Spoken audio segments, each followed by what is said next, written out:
Welcome, YouTube family. Welcome to the Kevin Strong Show. And in this video, we're going to talk about a report that said foreclosures on a national level went up 34%. Is this the thing that's going to pop the housing bubble? Maybe not. The numbers can be misleading, and I think the foreclosures are probably going to come from a different segment than what this report is talking about. So we're going to get into that. I'm going to share some very interesting information and give you some psychology behind it's not always in the numbers. So welcome to the show. If you're new, start off by smashing that like button, subscribe, hit the bell notification so you are notified when I do release my video, which is typically once a week on a Saturday. So without further ado, let's go ahead and jump right into this. And as you can see here, it says U.S. foreclosure filings are up 28% in the third quarter of this year in 2023. This is according to Adam. This is basically a place that does really good stats when it comes to real estate, loss mitigation, and tracking foreclosure and delinquent mortgage data. So let's go ahead and jump into this. They said that there was a total of 124,000 properties with foreclosure filings, default notices, scheduled auctions, or bank repossessions, up 28% from the previous quarter and up 34% from the previous year. Now, initially, by looking at that number, that looks like foreclosures are starting to tick up. They are, but understand the operative thing in this part of the program is they say filings, right? Filings, the start of the foreclosure process. How long it takes a bank to actually physically take back the property is a whole nother different ball game.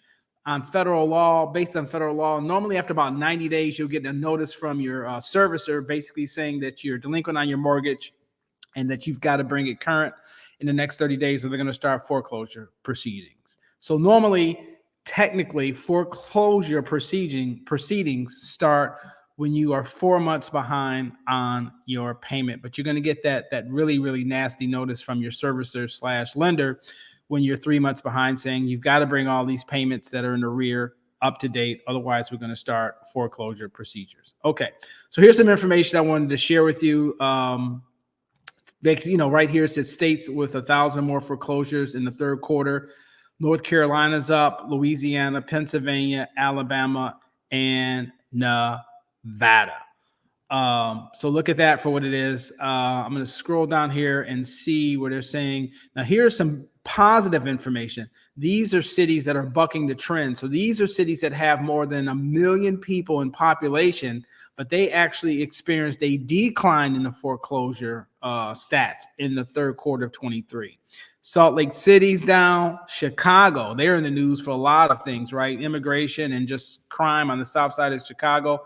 But despite that, foreclosures are down 35%. Kansas City, Columbus, Ohio, which is about 2 hours south from my original hometown, which is Cleveland, Ohio, they're down 22%. In Milwaukee, down 21%. So those might be areas where, from an investor standpoint, you might want to look in those areas for stability, even though we have rocky treads ahead regarding the real estate market. Those may be markets that you may want to dip in at this point in time. Now, on the national level, these are some higher foreclosures. New Jersey, South Carolina, Delaware, Nevada, Maryland. Okay, out of 223 metropolitan statistical areas in this report, these were the cities that had the highest foreclosure rates in the third quarter of 2023.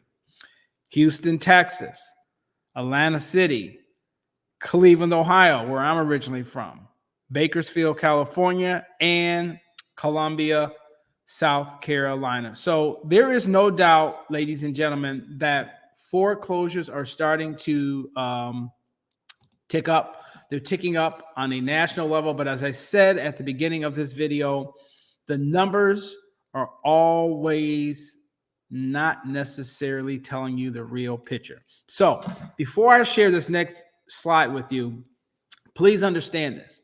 I said at the beginning that we're talking about filings. And I said between the time a bank files and the time they get that property back can take a real long time. Let's take a step back in history during the healthcare crisis when the mortgage forbearance popped on in March of 2020. And people basically went over 2 years, sometimes longer, without paying a mortgage. Now the system is starting to slowly come back to normal. Foreclosures are starting to tick up. But just imagine all of the hundreds of thousands of people who are probably not being reported in this data, that once the bank starts their foreclosure procedure, the whole system, the court system as it relates to foreclosures, is going to be backlogged. More importantly, I think over 40% of all mortgages were created between 2020 and 2022. I don't know the numbers off the top of my head, but I think the lion's share, I'd probably say at least 70 or 80% of all mortgages that exist in the United States today are under 5%. So why is that important? Before I show you this next slide, the reason why I'm giving you this information, ladies and gentlemen, is the following. There's a lot of people, millions of people, who have an interest rate below 4%. Inflation's at an all-time high. Consumer debt's at an all-time high. We know about student loan debt. Consumer credit card debt is the highest it's ever been. We have an affordability crisis. So where am I going with all of this? When people get to the point where they're about to lose their home, in a situation when you've got 30-year inflation and all-time consumer debt, they have no place to go. They're going to do whatever they have to do to stall and prevent the bank from taking back the property. They're going to use every legal loophole and some shady loopholes to prevent the bank from taking back the property. This is going to further exacerbate the court system as it relates to the foreclosure process. So I think the inventory that's forthcoming in the housing market is probably going to come from Airbnb, new construction, things of that nature. I think the lion's share will come from those two buckets. And I think your residential homeowner will experience foreclosure, but I don't think that segment of the real estate market is going to lead the foreclosure tick up. So without further ado, I'm going to share some shocking information with you. So next time you see somebody says, oh, foreclosures are up 30, 40%, slow your roll, homie. It's not that simple. So let me go ahead and jump into this, and then we will wrap up the video.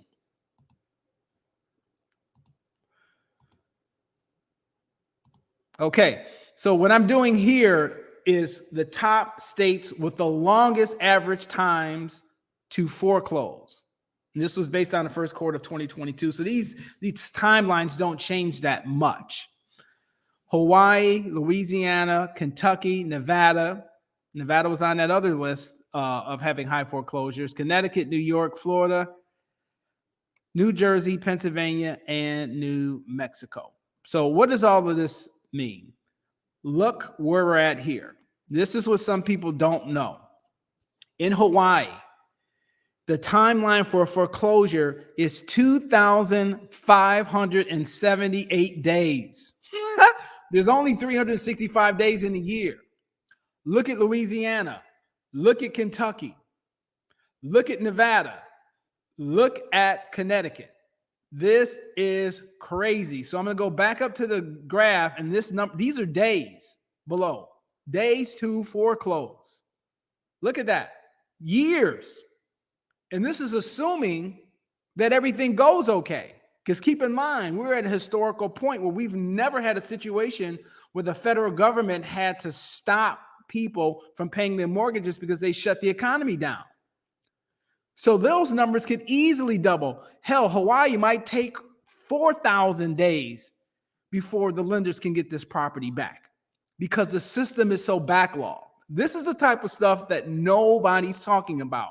When you've got a 3% mortgage and you lose your home and you're in some of these states, you're going to do whatever you have to do to prevent the bank from getting that property back, especially at 3%, especially when you're at a point where you know once that bank takes back that property, you have no idea how you're going to sustain any type of quality of life because you're dealing with affordability crisis. And there's something, I'm not going to get into it. This is just for editorial purposes. I'm not giving anybody legal advice, but there's something called a dismiss and a discharge Chapter 13. Now, Chapter 13 prevents the bank from foreclosing on your house. Okay? They prevent the bank from foreclosing on your house. If you complete the Chapter 13 reorganization plan, which is typically 3 to 5 years, then it's discharged. If it's dismissed, it can be dismissed for a lot of things. There's a lot of attorneys out there that will do what's called a shelter Chapter 13. Once again, this is not legal advice. I'm just speaking on things that I am aware of. And trust me when I say this. What happens is that you find the right lawyer that goes out and files this 13, and then you're required by law to submit your income information to the court so they can come up with a payment plan for all of your creditors. Well, if you don't submit that information in a timely fashion, it gets dismissed. Sometimes the lawyer says, oh, my long time. Trust me when I tell you that. So I hope you found this information very, very insightful and practical, because I guarantee you, when people talk about foreclosures on the internet and on YouTube, nobody's talking about this timeline. Nobody's talking about the backlog and what these people are willing to do. We're in a totally different mindset. People think that, hell, if I don't make enough money, I shouldn't have to pay my rent. I shouldn't have to pay my mortgage. I shouldn't have to pay my car note. I shouldn't have to pay my credit card bills. And I damn sure don't have to pay my student loans. So what extent will a person in that mindset go to keep their most important asset, shelter? They'll do just about anything. And as a result, it's going to exacerbate the foreclosure procedures. Foreclosures will tick up. They will spill over and increase inventory, but it won't be from residential, especially in some of those states where it takes a super long time for the bank to get the property back. So I'm going to leave you with my famous quote: keep your credit score up and your debt down. Please hit the like button. Please share a comment. That helps me out. And hit the bell notification so you are notified when I do release my videos. As I said at the beginning of this video, I typically do it once a week on a Saturday. I hope you enjoyed this portion of the Kevin Strong Show. Make it a great day, and I hope to see you on my next one.